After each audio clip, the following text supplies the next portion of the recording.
Nós somos o povo e o rebanho do Senhor. Nós somos o povo e o rebanho do Senhor. Meus queridos irmãos e irmãs, 11º domingo do tempo comum. Voltamos mesmo assim agora ao tempo comum. A cor verde, ela simboliza, expressa de maneira mais concreta, sobretudo hoje, nesse domingo, que domingo passado já estávamos no tempo comum, mas celebrávamos a solenidade da Santíssima Trindade. E continuamos o 11º domingo do tempo comum, porque foi onde nós paramos antes da Quaresma. Se lembram? Nós íamos depois do tempo do Natal ali, aí paramos no mês de março, no início, começamos a Quaresma, depois adentramos na Páscoa, findou-se com Pentecostes há 15 dias, e retomamos então o tempo comum. Vamos seguir durante mais tantas e tantas semanas e domingos, até o 34º domingo do tempo comum, todos os domingos, ouvindo agora, né, o tempo comum é o tempo que... Padre, por que tempo comum? Porque é o tempo comum quando a gente vê Jesus na vida diária dele, concreta, né? Esse tempo parece uma Páscoa, os mistérios, né, da nossa fé, o grande mistério. Todos os domingos também celebramos a Páscoa, mas o tempo comum é o tempo que agora a gente vai meditando, esse ano A, o Evangelho de Mateus. Cada domingo um trecho do Evangelho de Mateus que vai nos propondo então essa graça da gente ver Jesus no dia a dia. E aí hoje, como vocês podem, a gente acabou de cantar agora também o refrão desse salmo, ele expressa o tema da liturgia de hoje, desse 11º domingo do tempo comum. Nós somos o povo e o rebanho do Senhor. O tema da liturgia de hoje é a eleição e a missão do povo de Deus. A eleição e a missão do povo de Israel. A eleição e a missão dos apóstolos no tempo de Jesus. A eleição e a missão do povo de Deus, que é a igreja, nos tempos de hoje. Eu sempre digo, né? As minhas reflexões, elas sempre estão em cima, né? Aprendi com o Frei Raniero Cantalamessa, grande pregador da Casa Pontifícia. O tema da liturgia de hoje fala sobre como nós somos eleitos, escolhidos por Deus, mas ao mesmo tempo chamados. A importância disso. E aí a gente viu isso onde? Na primeira leitura, livro do Êxodo, a eleição, a aliança, a escolha, o chamado do povo de Israel, a fidelidade de Deus e o que Deus queria deles. Jesus, acabei de ler o Evangelho, no tempo de Jesus, a eleição dos apóstolos, o chamado que Jesus fez para eles e a missão. Segunda leitura, São Paulo aos Romanos, a eleição de nós, povo de Deus, nós, todos nós, no nosso tempo, no tempo da igreja. Primeira leitura, eleição e missão no tempo de Israel, Antigo Testamento. Evangelho, eleição, escolha e missão dos apóstolos no tempo de Jesus. Segunda leitura, eleição e missão do povo de Deus, a igreja, a missão, eleição e missão da igreja nos tempos que a gente vive. Meus irmãos, Deus sempre necessitou. Se assim não fosse, não nos teria chamado, não tinha feito aliança, como a gente ouviu na primeira leitura. O chamado de Deus, né? Moisés mais uma vez lembrando aos israelitas, ouvindo a voz de Deus e dizendo: assim deverás, Moisés, fala ao povo, anuncia os filhos de Israel, como eu os chamei, como eu os tirei, né? E bonito ainda essa vocação. Eu tirei-os da terra do Egito, quando eu era escravo, eu vos levei. Olha aqui as figuras, né, de linguagem, as metáforas, não é? A simbologia tão bonita que nos traz a leitura. Eu tirei das mãos dos egípcios, Deus disse, e vos levei sobre asas de águia. Olha que coisa linda. Olha aqui, né? Asas de águia, como Deus que voa e que nos leva, que nos eleva. E vos trouxe a mim a proteção, o chamado, o Deus que chama, mas que protege. O Deus que chama, o que guarda. E mais uma vez ele faz lembrar o quanto ele, ao chamar, e aí vem os dados importantes que nos mostra a liturgia, que a gente tem que ouvir a voz dele. Portanto, se ouvir minha voz, guardar minha aliança, vocês sempre serão a porção escolhida dentre todos os povos, porque minha é toda a terra. Deus quis fazer de Israel o seu povo escolhido. Bom, na história não se deu tanto assim, sobretudo a partir de Jesus, eles não o reconhecendo. Mas é interessante que a gente vê no próprio Evangelho Jesus se valendo deles mesmos e chamando, a partir da sua compaixão, aí vejam, no tempo de Jesus, a necessidade que Deus tem, que Deus precisa nos chamar, nos convidar. Deus precisa, né, do nosso auxílio, que nós tenhamos uma experiência com Ele, e essa experiência nos impulsione e nos leve também, assim como Ele, a se compadecer, meus irmãos e irmãs, da obra de Deus, daquilo que Deus quer. O Evangelho de hoje nos mostra Jesus compadecido, as ovelhas cansadas, abatidas, como ovelhas que não têm pastor. Isso também nos faz lembrar um pouco do que a gente está vivendo, nesse tempo em que as igrejas estão vazias, o povo está disperso, quer queira ou quer não. Jesus, quando lia esse evangelho, estava meditando, pensava assim, também Jesus hoje está vendo as multidões e compadecendo-se delas, porque estão como ovelhas sem pastor, ovelhas sem pastores, ou não? O que é que vocês acham? Mas Jesus diz, não, calma, a messe é grande, os trabalhadores são poucos, e aí nos convida, esse evangelho riquíssimo, a oração, pedir ao dono da messe que envie trabalhadores para a sua colheita, a importância de a gente rezar, para que Deus suscite cada vez mais. Veja, uma coisa que a gente não pode deixar nas nossas orações, rezar, pedir pelas vocações, sejam elas sacerdotais, ou também a vida religiosa, consagrada, missionária, todo homem e mulher que de boa vontade está disposto a ouvir também esse chamado, se sentir eleito, convidado, escolhido, chamado por Deus. Hoje eu ouvi uma expressão, alguém dizendo, assim, parte desse evangelho, assim, a gente também tem que ter, é engraçado, a gente tem que ter pena de Deus também. Ou seja, para ajudá-lo, né? Deus que se compadece, Jesus que se compadeceu e viu as ovelhas abatidas como ovelhas que não têm pastor, cansadas e abatidas, e se compadeceu delas. Então a gente vai ver Jesus compadecido e não vai ajudá-lo, né? Por isso essa expressão assim, bem, só para... A gente tem que ter dó de Deus. Essa expressão, né, quer dizer assim, a gente vai deixar Deus fazer todo o trabalho sozinho, gente? A gente vai deixar Deus, você que está me assistindo aí, pessoal, no Facebook, do Instagram, do YouTube, vocês vão deixar Deus fazer? A gente vai, diante do que a gente está vivendo, né, toda a situação, agora possamos expandir ainda mais. Deus está se compadecendo também, Jesus, de tudo que está acontecendo. Mas a gente vai deixá-lo sozinho? Cuidar da gente sozinho? Não. Veja como é bonito a mensagem de hoje. O chamado de Deus para que nós possamos cuidar uns dos outros, uns aos outros, numa reciprocidade constante. A gente vai deixar Deus trabalhar sozinho, gente? Pensemos um pouco. É isso que o Evangelho de hoje nos convida, a liturgia. Pare e pense um pouco você na sua casa. Eu imagino, depois que tudo isso passar, tanto de trabalho que a gente não vai ter para reorganizar tudo.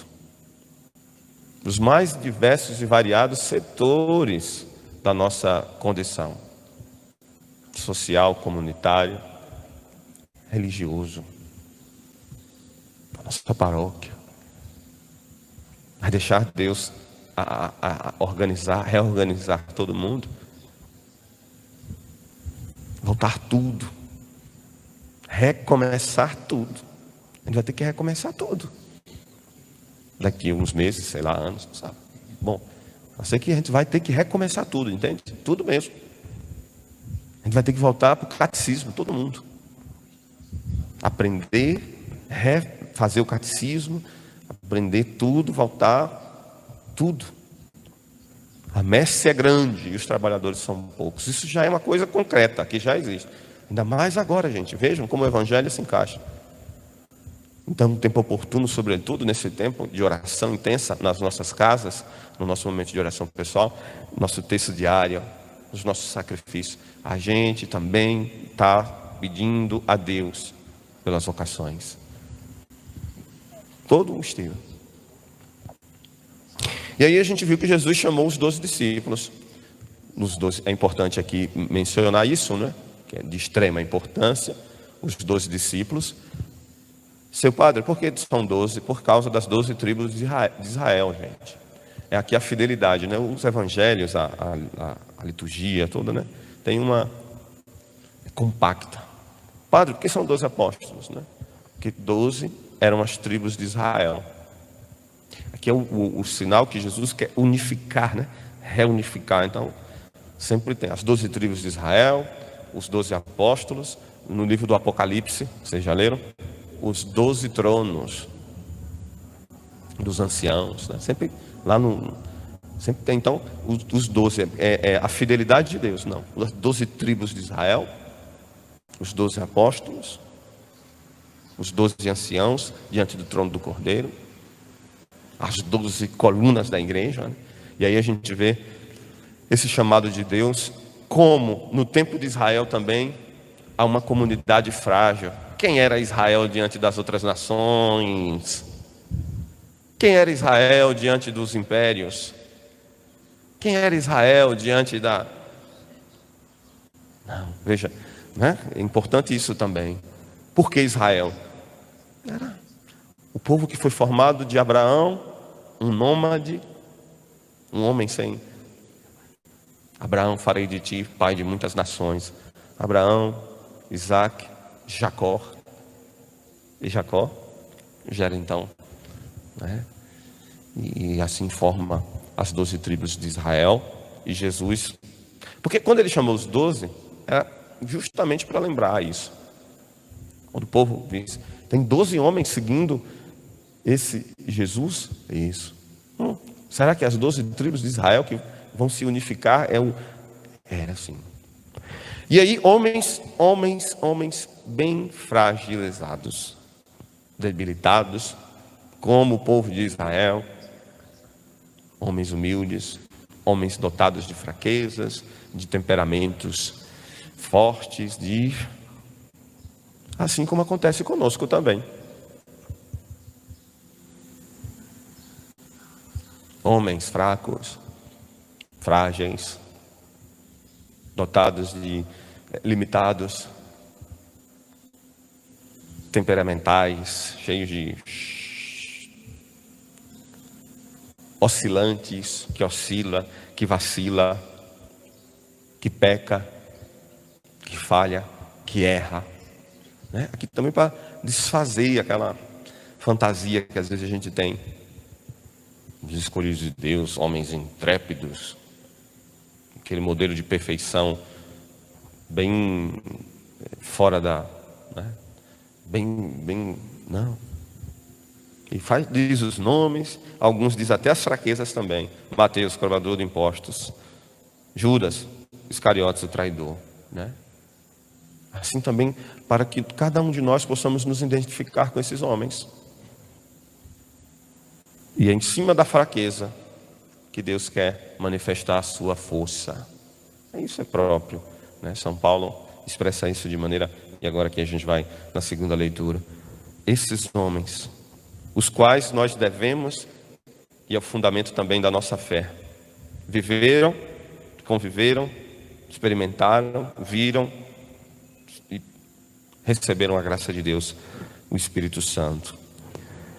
Com as recomendações: não deveis ir onde moram os pagãos, nem entrar na cidade dos samaritanos. Por quê?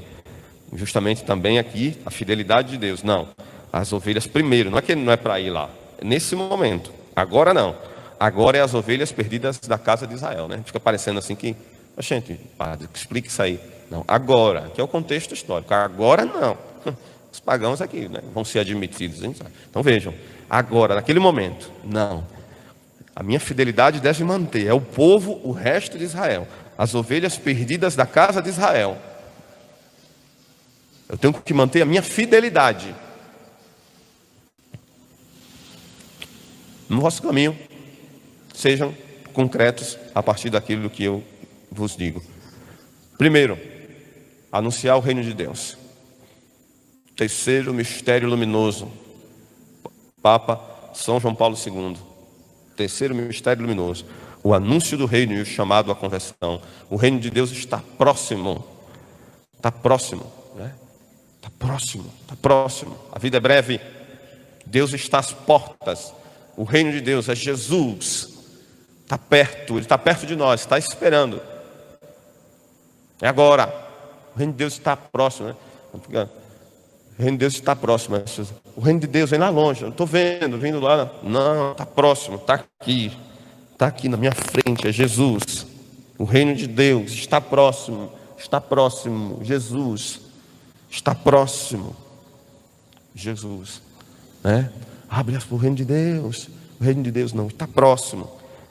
Está aqui, irmão. O reino de Deus está próximo. Está próximo de vocês, né? Se estivesse aqui a igreja, está próximo de vocês. Está aqui, é aqui o reino de Deus.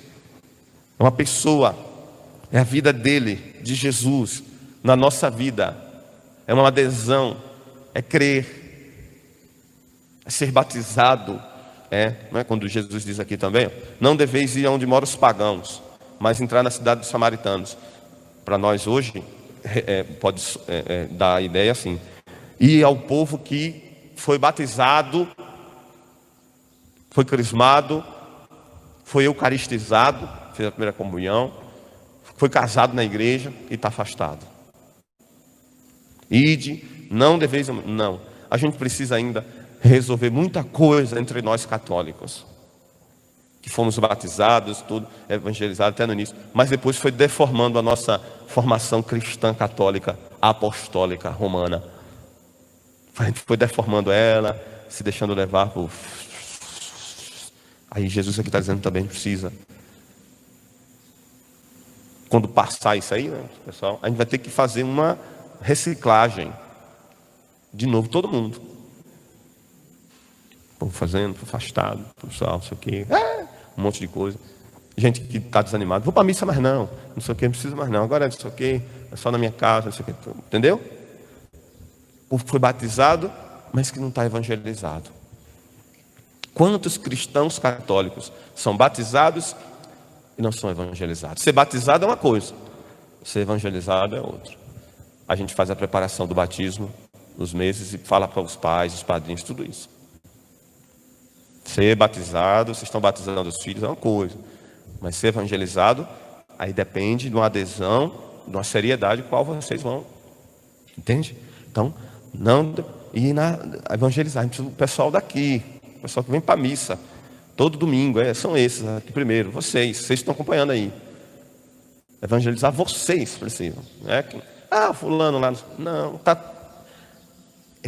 Quem foi batizado, não liga mais para nada, não comunga, não faz mais nada, às vezes não é crismado, não se preocupa em confirmar o batismo, em entrar num serviço, numa pastoral, ajudar na igreja, ajudar no âmbito social, na ajuda de tentar. Não dá, né, gente? A gente tem que ter dó de Deus. Ele está sozinho, precisa da sua ajuda. Vai se compadecer, não? Curar os doentes, ressuscitar os mortos, purificar os leprosos, expulsar os demônios. Tudo aqui no sentido concreto, senão a gente também esvazia o evangelho, né? Fica, não sei o quê. Não, curar os doentes, visitar, levantar as pessoas, dar ânimo, rezar nelas, impor as mãos, conceder os sacramentos, né? Também ressuscitar os mortos, sim, como Santo Antônio ressuscitava mesmo os mortos, e tantos outros santos, e Jesus ressuscitou também. Ressuscitar morto mesmo, no concreto, Deus nos dá a graça. Mas ressuscitar também morto, vivo. Pessoas que estão mortas na fé. E aí? Não, ressuscitar. Bora. Levanta. Vamos ser catequista. Bora, vamos ajudar na igreja, vamos cantar, vamos fazer isso, vamos entrar pastoral da criança, vamos ajudar naquilo. Vamos, bora. Ressuscita. Talita cum. Levanta. Ressuscitar também. E Deus nos dá a graça também, o dom da gente ressuscitar o povo que morreu. Purificar os leprosos também. Aqui, como eles faziam. Mas também purificar as pessoas das lepras modernas. As filosofias, as ideologias. Que sutilmente, sorrateiramente, vão entrando na cabeça das pessoas. A gente precisa purificar os leprosos de hoje. As pessoas, não sei o quê, tudo é muito relativo, tá ligado? Não sei o quê, não é assim não, entendeu? Tem que purificar. Você está com lepra, meu filho, vem, a gente vai. E expulsar os demônios também. Expulsar os demônios. O Satanás, o diabo, Lúcifer, que existe e que está perambulando com os seus exércitos para espalhar que Deus não nos ama, que Deus abandonou a gente, que isso que está acontecendo é culpa de Deus. Entendeu? Expulsar o demônio. Como disse um padre um dia desse, o problema não é só o coronavírus, não. O problema é o demônio. O problema não é só o coronavírus, não. É o demônio. Ele falou meio assim que ele tem. O problema não é só o coronavírus, não. É o demônio. O demônio está também aí, aproveitando. Tem o coronavírus, mas o demônio está também pelo meio. De graça devemos dar. Que sentido tem a minha vida se não pedir para nascer? Deus me deu a graça, a alegria, a maravilha de viver essa vida. Porque coisa boa é viver. É tanto que ninguém quer morrer. Mas também a gente tem que colocar aí um questionamento, né? Viver por viver, aí tem a santa paciência. Parem e pensem, repensem um pouco. Qual o sentido da vida? De graça recebestes, de graça deveis dar. Deus lhe deu a vida de graça. Me deu a vida de graça. Ontem, lembrando aqui porque eu celebrei Santo Antônio, né? Falava. Santo Antônio viveu 36 anos só. Morreu, vocês sabiam? Quem não assistiu? Santo Antônio foi o santo mais poderoso da igreja. Morreu com 36 anos, o Frei. Olha o tanto de coisa que Santo Antônio fez dentro de 36 anos. Às vezes a gente já tem um tempinho. Então, de graça, ele entendeu isso. De graça recebeste. De graça deves dar. A vida não é minha. Eu não pedi para nascer. Eu nasci, essa maravilha. Tenho tudo. Tenho os sopros de Deus. Deus me ama. Segunda leitura. Quando ainda era fraco, pecador, Jesus me amou e se entregou por mim. Isso deve ser um impulso. Ele até diz, ninguém morre dificilmente por um justo, por uma pessoa boa. Talvez alguém se anime a morrer. Mas não, Deus nos amou e morreu por nós, quando ainda éramos pecadores. E aí São Paulo, por isso que diz, agora no nosso tempo, agora que já estamos justificados, salvos da ira dele, vamos nos colocar a seu serviço, ao seu chamado. Quando éramos inimigos de Deus, Deus nos reconciliou pela morte do seu Filho. Quanto mais agora, reconciliados, seremos salvos. Nós nos gloriamos em Deus, nosso Senhor Jesus Cristo. E é por Ele, desde o tempo presente, recebemos a nossa reconciliação. É isso aqui que nos salva. É isso aqui que deve dar sentido à sua vida, à minha, todos os dias, quando a gente acorda de manhã. É isso aqui que deve impulsionar a sua vida, a sua semana. Talvez você que esteja triste, meu Deus, não, está aqui, Deus lhe ama, está do seu lado, Ele está conosco, mesmo diante das intempéries, das dificuldades, das tribulações, das provações, das tentações, das derrotas, essas coisas que não desista, não desistamos. Está conosco. Pedir a Deus essa graça, meus queridos irmãos, de renovar o nosso compromisso com Ele. Eleitos, escolhidos e enviados, nos coloquemos a serviço de Deus. Essa vida é muito breve, meus queridos, muito.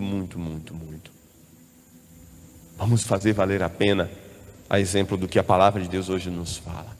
Seja você e eu, e todos nós, tocados por essa palavra, que ela nos anime, nos faça cada vez mais não perder tempo e servir aos irmãos. Os apóstolos, o povo de Deus de Israel fez a sua parte, naquilo que é a sua fraqueza, a sua limitação. Os apóstolos também. E agora é a nossa vez. Peçamos a Deus essa graça, Senhor, de perseverarmos até o fim. E todos os dias da nossa vida, quando acordarmos, sou chamado e escolhido por Deus a ajudá-lo a se colocar de alguma forma ou de outra, a se compadecer de Deus, que se compadece de nós. Claro, na ajuda mútua. E como sempre diz, e é um sentido, é aqui a raiz, é aqui a fonte do sentido para a nossa vida. Servir. Se colocar à disposição. Não se deixe levar pelo comodismo, pelo servir. É a cura para muitas coisas nossas. Servir, se engajar, procure, quando passar isso, servir na igreja. Padre, eu quero ajudar nisso, padre, isso aqui, ou em qualquer coisa de ajuda para as pessoas também, no âmbito social, eu quero adentrar, abrir isso. Servir, é a cura, isso é a cura. É a solução, porque a gente está vivendo, precisa servir, sair de nós mesmos e ir ao encontro do outro, a partir da nossa experiência com Deus. Que Deus nos ajude e que possamos nos comprometer, sermos os apóstolos de hoje, a exemplo dos apóstolos. Que os 12 apóstolos intercedam por nós do céu, diante do trono do Cordeiro, aonde eles estão, deram suas vidas, morreram também, para que a igreja pudesse fecundar e pudesse crescer cada vez mais. E se hoje nós estamos, inclusive aqui em Tiúba, há mais de 150 anos, celebramos a fé aqui da nossa igreja, a paróquia, é por causa de homens valorosos que, seguindo os apóstolos, o mandato de Jesus, a igreja vem florescendo. Devemos e precisamos alcançar ainda muitas pessoas. Tem muito trabalho a fazer, gente. A messe é grande, os trabalhadores são poucos. Deus precisa de você, de mim, de todos nós. Ele, como precisou de mim, e um dia eu disse sim, e aqui estou, também precisa de cada um de vocês. Ou seja, a maneira que for, se coloque a serviço de Deus, que você vai ver que isso, inclusive, vai ser a cura de muita coisa que você está vivendo na sua vida. Você precisa sair de si mesmo, sair de casa, sair do seu comodismo, sair daquilo que você, da sua... e ao encontro do outro, na ajuda da forma que for. Ok? A gente está vendo isso tudo, olha aí. Se não tivesse esses aparelhos, como é que a gente... E a gente está aqui se esforçando, mesmo sozinho, para que vocês não fiquem sem a palavra de Deus, sem escutar essa mensagem, sem rezar, sem contemplar o mistério de Cristo e da sua igreja. Rezemos pelas vocações e nos coloquemos também a serviço de Deus e da sua obra e da sua santa igreja. Creio em Deus Pai, Todo-Poderoso, Criador do céu e da terra, e em Jesus Cristo, seu único Filho, nosso Senhor,